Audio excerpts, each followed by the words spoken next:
ایک ناصبی تھا، کربلا کے راستے میں بیٹھا رہتا تھا. بچے کہاں ہیں؟ میں بچوں کو سٹوری سنا رہا ہوں.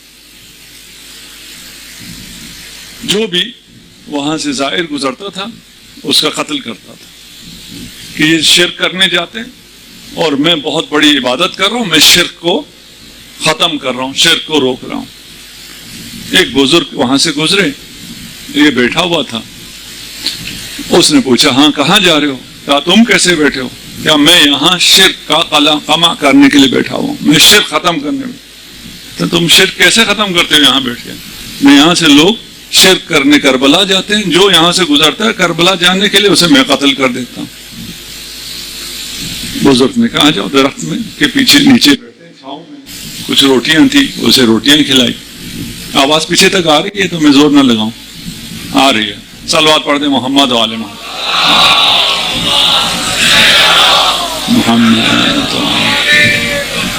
آپ کی صلوات کی آواز مجھ تک نہیں آئی. صلی علی محمد و آل سلامت رہیں. کچھ روٹیاں تھی، اسے روٹیاں کھلائیں. یہ جو آپ کی سبیلوں سے گھبراتے ہیں، اس سبیلوں میں بڑا اثر ہوتا ہے.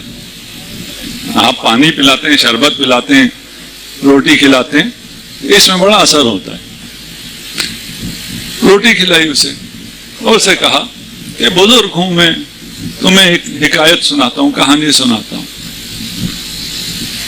کہانی ہر کسی کو پسند ہے.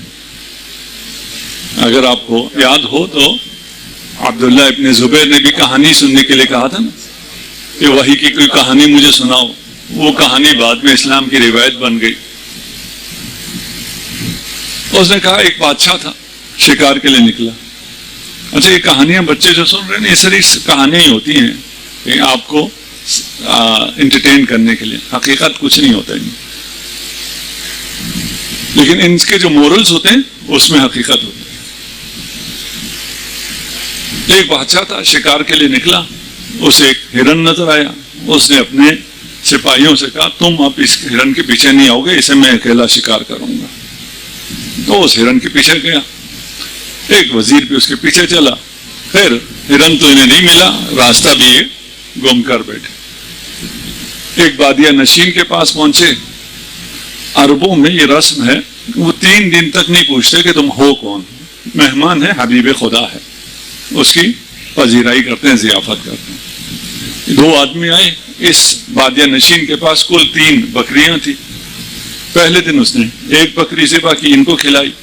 ان کے کھانے کے انداز سے اسے لگا یہ کوئی اچھے کھاتے پیتے لوگ ہیں. اگلے دن اس نے پرانا گوشت نہیں دیا، اس نے نیا گوشت، نئی بکری ذبح کی. تیسرے دن اس نے تیسری بکری ذبح کی. اس کی کل کائنات یہ 3 بکریاں تھیں، انہی کے دودھ سے چلتا تھا، انہی پہ وہ پلتا تھا. تیسرے دن اس نے پوچھا تم کون ہو؟ کہا ہم یہ بادشاہ سلامت ہیں، ہم ان کے وزیر ہیں. یہاں کیسے؟ راستہ گم کر گئے. اس نے کہا یہ تو بڑا آسان تھا، پہلے بتاتے. رات جب ہوئی فلاں ستارے کو فالو کرو، چلتے جاؤ، تم پہنچ جاؤ گے اپنے دارالخلافہ. یہ وہاں پہنچے اور اس کو بلا بھیجا کہ بھائی ہم بادشاہ ہیں، ہم اسے انعام دیں گے. یہ بادشاہ کے محل میں گیا. بادشاہ نے اپنا دربار لگایا، تمام وزیروں کو بلایا. کہا اس نے ہم پہ ایسا احسان کیا، ہماری جان بچائی، 3 دن تک ہمیں پذیرائی کی، ہمیں 3 بکریاں کاٹ کے کھلائی، اسے کیا انعام دیا جائے؟ ایک وزیر نے کہا اس نے 3 بکریاں کھلائی، اسے 100 بکریاں دے دو. دوسرے نے کہا اس نے بکری دی ہے، تم اونٹ دے دو، 100 اونٹ اس کو دے دو. تیسرے وزیر نے کہا اسے 1000 اشرفیاں دے دو. وہ جو وزیر ساتھ تھا اس نے کہا اگر جان کی امان پاؤں تو میں بھی عرض کروں. ہاں جی امان ہے. کہا اس نے اپنا سب کچھ تمہیں دے دیا تھا، اب حق یہ ہے کہ تم بھی اپنا سب کچھ اسے دے دو. بادشاہ نے کہا بات تو صحیح ہے.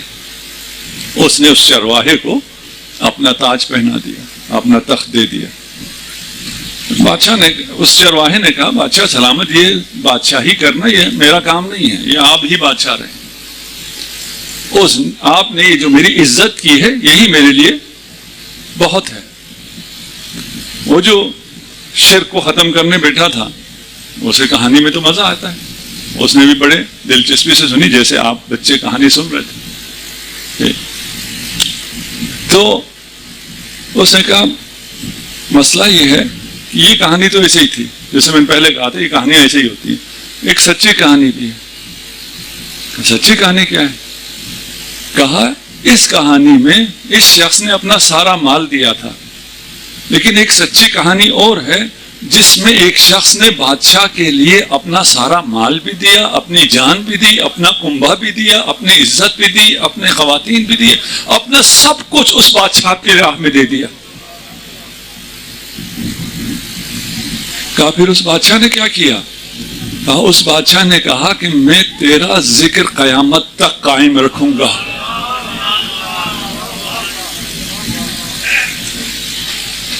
کہا سمجھا نہیں. کہا یہ جو تو قتل کرتا ہے نا، جو جا رہے ہیں کربلا جا رہے ہیں، یہ شرک کرنے نہیں جا رہے، یہ اس ذکر کو قائم کرنے جاتے ہیں جسے خدا نے قائم رکھا ہوا ہے.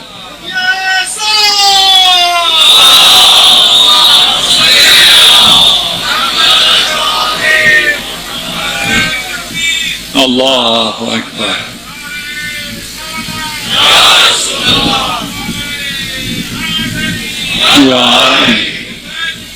زندہ باد، زندہ باد، مردہ باد.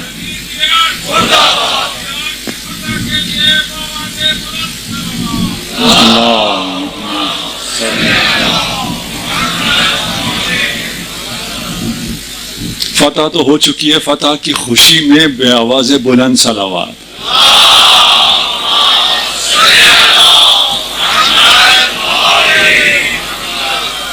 تو ہم اس بوڑھے کی طرح راستے میں بیٹھے ہوئے ہیں، یہ جو باتیں کر رہے ہیں لوگوں کو سمجھانے کے لیے کر رہے ہیں کہ ہم کوئی شرک نہیں کر رہے، ہم کافر نہیں ہیں، ہم مشرک نہیں ہیں، ہم جو کچھ کرتے ہیں اس کے لیے ہمارے پاس دلیل ہے، ہم برہان رکھتے ہیں، ہم آیت رکھتے ہیں، ہم روایت رکھتے ہیں، ہم تاریخ رکھتے ہیں، ہم امام رکھتے ہیں، ہم ہی وہ واحد مکتب ہے جو وحی سے متصل ہے، آسمان سے متصل ہے.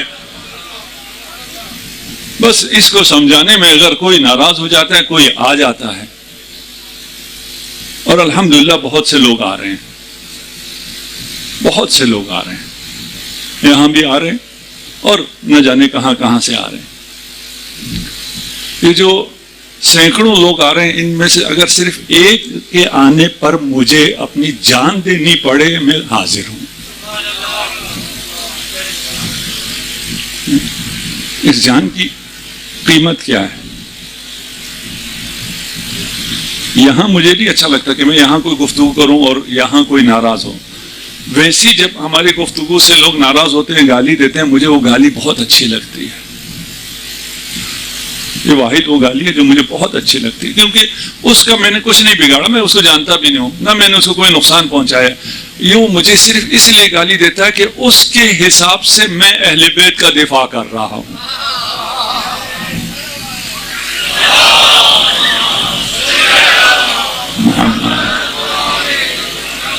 میں خود